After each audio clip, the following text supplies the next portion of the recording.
who do you most admire? Или what issues did you have working on international multicultural teams? How did you handle those difficulties? What would it take to start and run a successful business? If you had all the money in the world, what would you do? Привет, друзья! Как мы уже и говорили в предыдущем видео, интервью для поступления в MBA программу – это один из самых важных аспектов. И то, как вы подготовитесь к этому интервью, немаловажно.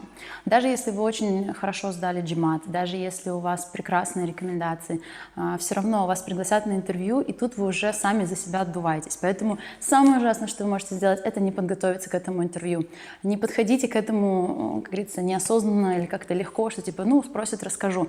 Поймите, что вот этим летом я готовила нескольких людей, мы с каждым из них переписывали ответы на эти вопросы, наверное, раз по 8 минимум. То есть человек сначала накидывает свой ответ, мы делаем его на английском, потом мы его переписываем, потом мы его урезаем, мы делаем так, чтобы там было совершенно короткое, четкое, чтобы каждое слово было выверено, сделано. С одной стороны, я могу за вас написать этот ответ, но важно, чтобы вы сами чувствовали этот ответ и могли его запомнить. И в момент стресса, в момент, когда вы понимаете, что от этого зависит ваша будущая карьера, и второго шанса такого, ну, как минимум в ближайший год не будет, вы сделали то, что нужно. Если вы когда-то занимались спортом, танцами, не знаю, какой-то атлетикой, вы понимаете эти моменты, когда ты понимаешь, ну или в профессии вашей, да, что вот от этого зависит в ближайший год, 5-10 лет моей жизни. Конечно, я желаю вам с первого раза проходить такие интервью и получать это заветное acceptance letter. Поэтому сегодня я вам расскажу 5 неожиданных вопросов, на самом деле гораздо больше. У меня есть целый список 50 вопросов от Gemba Graduates, которые подсказали мне, что обычно спрашивают при интервью в эту программу. INSEAD Gemba MBA – это топ-1 executive MBA программа в мире. Да, то есть на нее равняются и London Business School, и Стэнфорд, и Harvard и так далее. Конечно, это не топ-школа в целом в мире, но именно в этом направлении она номер 1. Поэтому, если вы топ-экзекутив в своей области, вы можете рассчитывать на место в этой программе. Естественно, если вы хорошо сдадите GMAT или хорошо сдадите, у них есть собственный тест. Я бы, если честно, сдавала GMAT, потому что там, по крайней мере, известны вопросы. Здесь вам как бы непонятно, никто заранее не говорит, что это будет за вопрос. Они говорят, что это похоже на GMAT, но никто не знает, что это будет на самом деле, пока вы туда не придете. Поэтому подготовиться особо к ней невозможно. Этот ассессмент они придумали сами. Но вот тогда вам особенно нужно подготовиться к интервью, чтобы, не дай бог, вы не очень хорошо ответили на вопросы в этом ассессменте, но они видят ваш опыт, они видят ваши рекомендательные письма, и вы хорошо зарекомендовали себя как вообще индивидуум, не только профессионал во время этого интервью. Так вот, один из 5 странных вопросов. Часто люди не задумываются об этом заранее, и поэтому, когда их поймали в моменте, они говорят про своего босса или про свою маму, когда их спрашивают, кем вы больше всего восхищаетесь. Лучше, конечно, брать живого человека, тогда вы можете объяснить, как вы с ним общались, ну, как бы, как он на вас повлиял и так далее. Не брать какого-то мертвого там героя, типа Петр I или Бенджамин Франклин.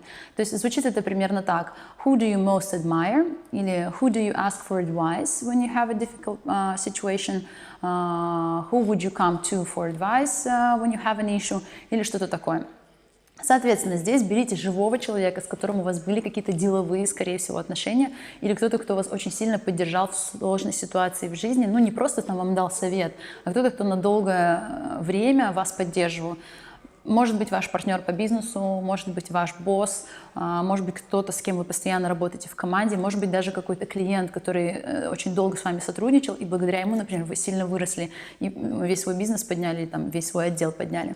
Вот у каждого человека есть что-то такое, но лучше заранее обдумать, кто он и почему именно, потому что они будут сильно смотреть именно, чем вы восхищаетесь. Трудолюбием вы восхищаетесь, или тем, что он такой твердолобый, все берет напролом, или тем, что он как бы persistent, да, то есть он не отказывается от своих решений, если какие-то трудности у него возникают. Или он креативный, или он веселый. На что вы обращаете внимание, для них очень важно. Это значит, что это то качество в себе, которое вы очень любите. Да? То есть это вопрос такой с подковыркой. По сути, они спрашивают про вашу strength, о которой вы гордитесь, но вы ее как бы рассказываете через другого человека. Следующий вопрос. If you could live anywhere in the world, where would it be and why? То есть они спрашивают, где бы вы жили.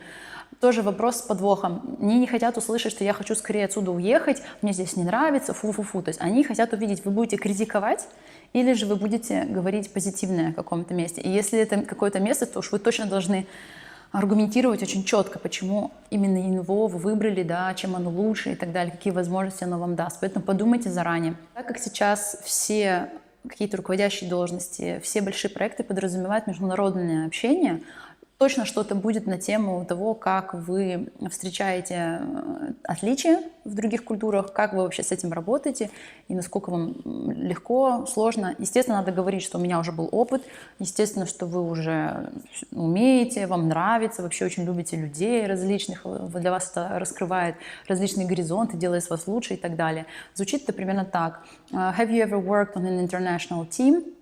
Или multicultural team. How did you handle your differences? Или what issues did you have working on international multicultural teams? How did you handle those difficulties? Или what opportunities have you experienced working with multicultural teams? How did you manage to overcome your differences? Или how did you manage to find the benefits from your differences? То есть, как бы это ни звучало, суть одна. Следующий вопрос. Зачастую, даже если вы не поступаете на entrepreneurship, они могут спросить про бизнес-идеи. Например, what would it take to start and run a successful business? То есть идея в том, что даже если вы никогда не занимались собственным каким-то делом, что бы вы делали, да, и все равно идея, она общая о том, что приводит к успеху в бизнесе, по сути, да, и они хотят, чтобы вы выбрали там 3-5 ключевых вещей, которые, на ваш взгляд, действительно влияют на успех бизнеса. Тоже здесь важно и говорить и про таланты, да, что нужно правильно HR ставить, здесь нужно говорить и про маркетинг и понимание рынка, здесь нужно говорить про то, что не сдаваться и делать много раундов, тестировать рынок, здесь нужно говорить о том, что прислушиваться нужно к своим counterparts, то есть это могут быть ваши сапплайеры, это может быть ваши клиенты, это могут быть ваши сотрудники, то есть быть открытым к различной обратной связи и быть готовым, в принципе, получать фидбэк и реагировать на него для того, чтобы выжить и процветать. И тут очень важно по STAR Method дать какой-нибудь свой пример. Вот, например, у нас был проект, в котором мы начинали там что-то новое, или вот мы в моей компании выводили новый продукт на рынок, потому что, по сути, они хотят увидеть в вас предпринимательский склад ума, независимо на какой должности вы работаете, ну, вы как бы управляете каким-то проектом, у вас есть какая-то ответственность, либо вы продаете какие-то чужие продукты, да, перепродаете, либо у вас есть свой продукт, либо ваша компания вообще там какие-то услуги предоставляет. В любом случае вы как-то их выводите на рынок, вы как-то делаете их успешными. Вот они хотят увидеть, что вы уже свою должность и вообще свою зону ответственности в компании видите как отдельный бизнес. Это очень крутой подход, когда вы, в принципе, любую должность рассматриваете как предприниматель и берете полную ответственность за ее успех, как будто бы это ваш собственный бизнес. И последний вопрос.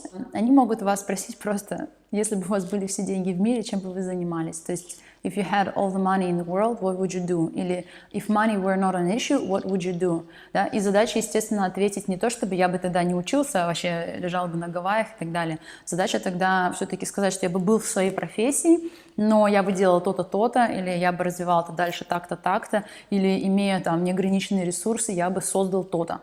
То есть показывать, что вы не уйдете отдыхать, потому что они этим вопросом на самом деле тестируют, какова ваша мотивация. Естественно, им хочется видеть мотивацию к развитию. Если мы говорим вообще о клиентах, о маркетинге и так далее, там есть 4 мотивации, начиная от низа и кверху. Мотивация из головы – это всегда мотивация предпринимателя, то бишь создавать что-то новое. Вот желательно, чтобы у вас была такая мотивация. Я хочу создавать что-то новое в своей профессии. Если это маркетинг, то какое-то там, не знаю, свое агентство. Если это производство, то я хочу открыть производство там того-то, того-то. Если это финансы, то я хочу там такой-то фонд открыть или там какую-то новую вообще услугу, какой-то новый сервис сделать. То есть они хотят увидеть вас, лидера будущего, который что-нибудь точно замутит, когда у него будет такая финансовая возможность, либо он будет работать в компании, где есть очень большие бюджеты, в том числе на развитие компании и на вывод на рынок новых продуктов. И они хотят видеть этот творческий подход, желание что-то сотворить, такое новое и интересное. Поэтому подумайте заранее, что бы вы действительно сделали, если бы это не была уже гонка за деньгами, да, и на этом уровне это уже не гонка за деньгами, то есть мы говорим о топ-профессионалов в своей индустрии, они всегда зарабатывают очень хорошо в любом рынке, в любой стране. И если у вас единственная задача переехать в другую страну и просто там работать на той же работе, вам нет задачи идти в номер 1 в мире Executive MBA, то есть это должен быть реально какой-то скачок вверх, и вы должны иметь видение, как вообще революционализировать весь этот рынок в глобальном масштабе и как его сделать лучше, чтобы всем от этого было хорошо. Надеюсь, вам это видео было полезно. Ставьте лайки, мне всегда очень приятно. А также в описании этого видео вы можете найти ссылку, где подпишитесь на мою MBA рассылку и получите все 50 странных и часто встречающихся вопросов, которые мне подсказали выпускники этой программы. Увидимся. Пока!